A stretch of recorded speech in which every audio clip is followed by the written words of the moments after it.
Today, I'm going to show you how to use the SM-FT-4000-UN tool. For installation, choose the correct drive block and adapter to fit to the main tool body, depending on the material you are using.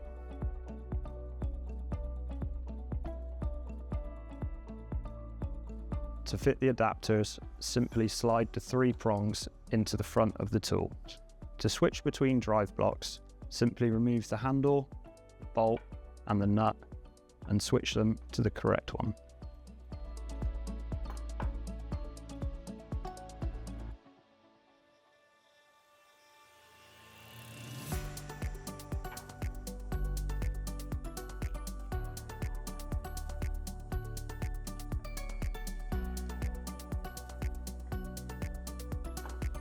Once the tool is ready, you can assemble your smart band.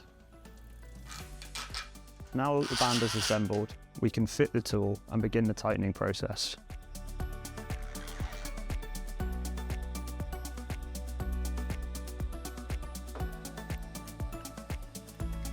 Now that we have taken up the slack, if you're using a manual tool, such as a spanner, the tension is at the discretion of the end user. If you're using a torque wrench, the settings are available in the manual.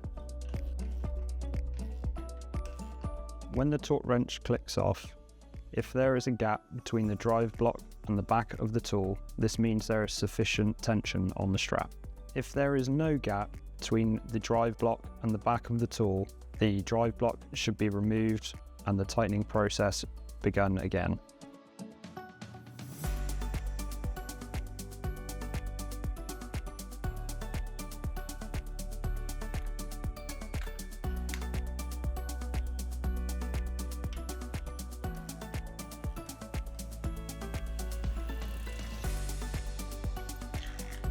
Now that the band is tight, we can remove the excess using a set of cutters. That's a complete process of using the SM-FT-4000-UN tool. You can find more information at hclfasteners.com.